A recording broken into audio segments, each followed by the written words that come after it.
শুরুতে এই মুরগিগুলোর পিছনে আপনি কেমন ইনভেস্ট করছিলেন? 10,000 টাকা আমি ইনভেস্ট করছিলাম। আচ্ছা, মাত্র 10,000 টাকাতে খামার শুরু করছিলেন? হ্যাঁ। ছোট্ট একটা ঘরের মধ্যে অনেকগুলো মুরগিকে আপনি কুচিয়ে বসাইছেন, এগুলো থেকে বাচ্চা আসলে কেমন পাওয়া যায়? 15টা বসাই, আমার 15টাই বের হয়, নষ্ট হয় না। নিজের খাওয়া চলে, বাচ্চাদের খাওয়া চলে, প্লাস আমার মনে করেন যেটা আমার বাড়তি হাতের ইনকাম আসে। ভাবি আসসালামু আলাইকুম, কেমন আছেন? ওয়ালাইকুম আসসালাম। আসসালামু আলাইকুম। আমি ভালো আছি। আচ্ছা, ওয়ালাইকুম আসসালাম। ভাবি, আপনার সুন্দর একটা দেশি মুরগির খামার দেখতে আসছি। আসলে শুরুটা কতদিন আগে হয়েছিল? এই 1 বছর হলো। আচ্ছা, 1 বছর হইলো। আচ্ছা, শুরুতে কয়টা ছিল? 38টা ছিল আমার। মানে আমার মানে খামার দেওয়ার আগে আমার 38টা মুরগি ছিল, দেশি মুরগি ছিল। এই দুটাতে বাচ্চা রাখি আমি, যেগুলো ফুটানো বাচ্চা, এই ঘরে 2টা রাখি। এইভাবে আসলে মুরগিকে বসায় দিয়েছেন, এগুলো হচ্ছে কতদিন হচ্ছে? এগুলান আজকে 15 দিন হলো। এখানে অনেকগুলো মুরগি, আপনি সবগুলো মুরগিকে খুব সুন্দরভাবে সুস্থ রাখছেন। আসলে আপনি কি ধরনের পরিচর্যা করছেন? মনে করেন প্রত্যেক দিনে একটা না একটা দিই। মনে করেন আজকে হলুদ লবণ দিলাম, কালকে আদা রসুন বাটা দিলাম, তারপরের দিন দিলাম পেঁয়াজ বাটা, তারপরে একদিন দিলাম নিম পাতা বাটা। সপ্তাহে একদিন নিম পাতা দেই, সজনা পাতা সপ্তাহে একদিন দেই, তারপরে যে পেঁপের পাতা সপ্তাহে একদিন দেই। হ্যাঁ, এগুলান দেই। তারপরে মনে করেন যে হলুদ লবণটা থাকেই, 7 দিনে একদিন থাকবেই। মানে রানিং, মানে প্রত্যেক দিনে একটা না একটা আমি দেই। আবার ফির মনে করেন যে এই যে কি বলে রচা, যেদিন বৃষ্টি হয় ওই দিন আমি রচা দিই। বৃষ্টি হবে সেটা হচ্ছে রচাটা আপনার পানির সঙ্গে দিই। হ্যাঁ, মানে পানি ওটা খালি শুধু রচাটা আমি পটে করে দেই, ওটা ওরা এমনিতেই খেয়ে নেয়। আচ্ছা, একবার কুসুম কুসুম গরম না? কুসুম কুসুম গরম। হ্যাঁ, এগুলোতে ভ্যাকসিন করতেছেন? হ্যাঁ, ভ্যাকসিন করতেছি। ভ্যাকসিনটা আমার থাকবেই, মানে যেদিন বাচ্চা ফোটার 3 দিনের মাথায় দেই, আবার আছে 2 মাসের মাথায়, 2 মাস থেকে 2.5 মাসের মধ্যে দেওয়া লাগে এটা। আচ্ছা, আপনার এখানে 100 প্লাস মুরগি আছে দেশি? হ্যাঁ, 110টা আছে। আপনার এখান থেকে ডিম দিচ্ছে কয়টা ভাবে? এখন দিচ্ছে 7টা। আচ্ছা, 7টা রানিং 7টা ডিম দিচ্ছে।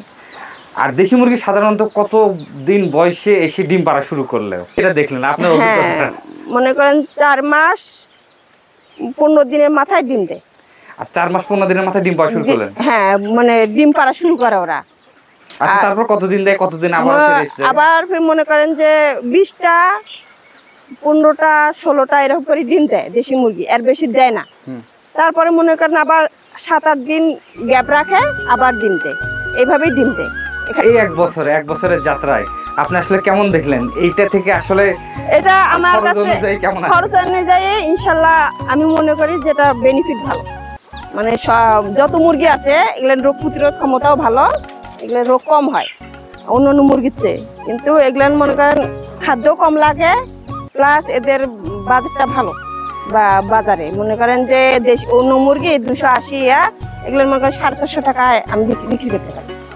অনেক মানুষ গ্রাম থেকে একবারে 450 টাকা করে? হ্যাঁ হ্যাঁ, বাড়িতে আসি নিয়ে যায়, ব্যাপারী আসিয়ে বাড়িতেই বললেই আসি নিয়ে যায়, মানে ওরা ওজন দিয়েই নিয়ে যায়। এখন আর আমার কিছু বলা লাগে না। আগে প্রথম একটু করতো, এখন দেখা যায় আমি নিজের বাচ্চা নিজে ফুটাচ্ছি। মানুষ ডিমের জন্যও আসে, ডিম বিক্রি করি। দেখতে পাচ্ছি এই ছোট্ট একটা ঘরের মধ্যে অনেকগুলো মুরগিকে আপনি হচ্ছে মানে কুচিয়ে বসাইছেন, এগুলো থেকে বাচ্চা আসলে কেমন পাওয়া যায়? বাচ্চা আমার আসলে নষ্ট হয় না, হয়তো একটা এরকম একটাও কোনোবার হয় না, মানে 15টা বসায় আমার 15টাই বের হয়, নষ্ট হয় না। আর আপনি ছোট্ট জায়গার মধ্যে একটা সুন্দর একটা খামার করছেন, এই জায়গাটুকু কতটুকু জায়গার মধ্যে করছেন? 5%। যে বড় মুরগিগুলো থাকতেছে এই ঘরটুকু আসলে আমরা যদি আসলে দৈর্ঘ্য প্রস্থ ধরে এটা কেমন রাখছেন? দৈর্ঘ্য 10 হাত আর প্রস্থ 5 হাত। আর সামনে আমরা যে 2টা ছোট ছোট খোপ রাখছেন, এই 2টাতে আসলে কি রাখতেছেন? এগুলো আমি বাচ্চা রাখি, মানে কারণ বড় মুরগির সঙ্গে ছোট বাচ্চা থাকতে পারবে না, কারণ না ওরা ঠুকরাঠুকরি করবে, বড় মুরগি খেতে দিবে না, মায়ের তো একটা সামলাতে পারবে না। ওই জন্য আমি ওই ঘরে বাচ্চাগুলো রাখি, 2 ঘরে রাখিয়ে দেই, মানে একবারে 3টা-4টা মুরগি বের করে আবার মুরগি একটা সরাই দেই, 2টা মুরগি বাচ্চা একখানে করে রাখি, এইরকম করে 2টা খোপ রাখছি। ওই জন্যে তাহলে বাচ্চা আমার নষ্ট হচ্ছে না। দিনের অভিজ্ঞতায় আপনার সবচেয়ে যে সমস্যাটায় পড়ছেন এই দেশি মুরগি লালন পালন সম্পর্কে? একবার রোগ হয়েছিল, ওটা বুঝতে পারি নাই, এবার আমি ক্ষতিগ্রস্ত হয়েছিলাম। এটা মানে খালি দপদপ করে পরে আর মরে, মানে এরকম হয়েছিল।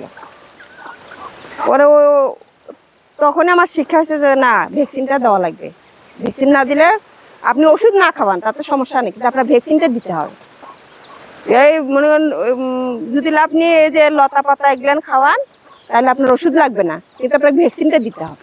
আচ্ছা, আমরা ভ্যাকসিনের পাশাপাশি এই খাবারগুলো দিলে মুরগিগুলো খুব সুস্থ থাকবে। সুস্থ থাকবে, হ্যাঁ। ডিমও দিবে, ডিম আপনার অনায়াসে ডিম আপনার কমতি থাকবে না, ডিম আপনার দিবেই। খাদ্যও কম লাগে এই দেশি মুরগি। দেশি মুরগি থেকে আসলে বছরে কয়টা ডিম পাওয়া যাচ্ছে বা আপনি পাচ্ছেন? আমি তো ওইভাবে হিসাব করি নাই, কিন্তু তারপরেও মনে করি যে আমি বছরে 100-150 এরকম ডিম পাচ্ছি। মানে যদি 15-16টা 20টা কোনো মুরগি দিচ্ছে, 18টাও দেয় কোনো মুরগি, হ্যাঁ ওইভাবে হিসাব করি নাই, কিন্তু তারপরে এরকম করে অ্যাভারেজে মানে 150টার মতন আসে। ওই শুরুতে এই হচ্ছে মুরগিগুলোর পিছনে আপনি কেমন ইনভেস্ট করছিলেন? 10,000 টাকা আমি ইনভেস্ট করছিলাম। আচ্ছা, মাত্র 10,000 টাকাতে খামার শুরু করছিলেন? করছি, হ্যাঁ। আর তারপরে কি শেডটা করছেন? হ্যাঁ, তারপর সেটা করছি। আচ্ছা, শেডটা তো এখন খুব সুন্দর করছেন, এখানে কেমন টাকা ইনভেস্ট হয়েছে? সেটা করতে আমার 30,000 টাকা খরচ হয়েছে। ছোট্ট খামার থেকে আপনি হচ্ছে পারিবারিক কাজের পাশাপাশি এখানে সময় দিচ্ছেন, আর ভাই হয়তো বা হচ্ছে বাইরের কাজে ব্যস্ত। হ্যাঁ। আচ্ছা, মানে সবকিছুর একটা আয় ব্যয়ের হিসাব আছে, আপনি এখান থেকে আসলে মাসিক কেমন টাকা আসতেছে? মাসিক মনে করেন যে 5-6 হাজার টাকা মতন আসে আমার হাতে। আচ্ছা, এটা কি শুধু ডিম বিক্রি করে না মাংস দিয়েও? এটা মেটানোর পরে আমার এটা বাড়তি ইনকাম আসতেছে। ও আচ্ছা, এটা দিয়ে আপনার পারিবারিক চাহিদা চাহিদা মেটাচ্ছি, হ্যাঁ। প্রতিদিন নিজের খাওয়া চলে, বাচ্চাদের খাওয়া চলে, প্লাস আমার মনে করেন যেটা আমার বাড়তি হাতের ইনকাম আসে। আপনি আসলে পারিবারিক চাহিদা মেটানোর পরেও এখানে মোটামুটি আপনার 6 থেকে 7,000 টাকা প্রতি মাসে আসতেছে। আচ্ছা, আপনার হচ্ছে ফিউচার প্ল্যানটা আরেকবার একটু যদি শেয়ার করতেন। ভবিষ্যৎ প্ল্যান আমার 500 মুরগির টার্গেট। হ্যাঁ। এটা এখানে আমি 500 মুরগি করব, মানে এটা আমার থাকতেই হবে 500 মুরগি। বাড়ির মা বোনেরা বা ছোট ভাই বোনেরাও এই ধরনের খামার করে একটা বাড়তি ইনকাম করতে পারবে। হ্যাঁ, তা ঠিক আছে। একটা মেয়ে মানুষের জন্য বাড়িতে বসে একটা সুন্দর এই মুরগির খামার করে সে নিজের স্বাবলম্বী হতে পারবে। এই মুরগির খামার দিয়ে স্বাবলম্বী হওয়া অবশ্যই পারবে, সে কোনো সমস্যা নেই। মানে সংসারের পাশাপাশি সে একটা মুরগি খামার দিলে সে অনায়াসে তার নিজের হাত খরচ, তারপর সংসারের পিছনে খরচ, বাচ্চার পিছনে খরচ, এগুলো নিজে করতে পারবে।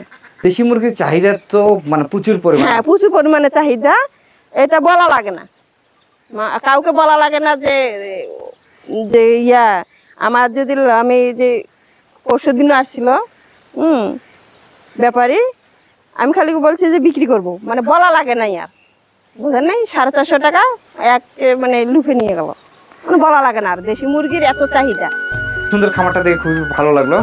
আমরা যারা এই ধরনের খামার শুরু করতে চাই দেশি মুরগির, আমাদের হচ্ছে মা বোনদের উদ্দেশ্যে বা ভাইদের উদ্দেশ্যে কিনা যারা এই ধরনের খামার শুরু করতে চাইবে, হ্যাঁ আমি বলবো যে আপনারা শুরু করেন। হ্যাঁ, অল্প কিছু দিয়ে 2-3টা মুরগি দিয়েও আপনারা শুরু করতে পারবেন। 2-3টা মুরগি উসুমে দিয়ে বসায় ফুটায় বের করে একটা ছোট ছোট ঘর তুলে যদি আপনারা শুরু করেন, আবদ্ধ ঘরে যদি রাখা যায়, এটা শরীরের জন্য যেমন ভালো, পরিবেশগতও ভালো, আবার ফির মনে করেন যে নিজের চাহিদা মেটানোর পরে নিজের হাত খরচ আসে। এটা আমি বলবো সব মেয়ে বোন, মা বোন যারা আছে তারা এটা উচিত, তাদের করা উচিত, এটা করলে ভালো হবে। সময় দিলেন, আপনাকে অসংখ্য অসংখ্য ধন্যবাদ। আল্লাহ তাআলা আপনার এই ব্যবসাকে আসলে আরো বড় করবেন। হ্যাঁ, আচ্ছা, এই কামনা থাকলে আপা ভালো থাকবেন। আসসালামু আলাইকুম। ওয়ালাইকুম আসসালাম। আসসালামু আলাইকুম।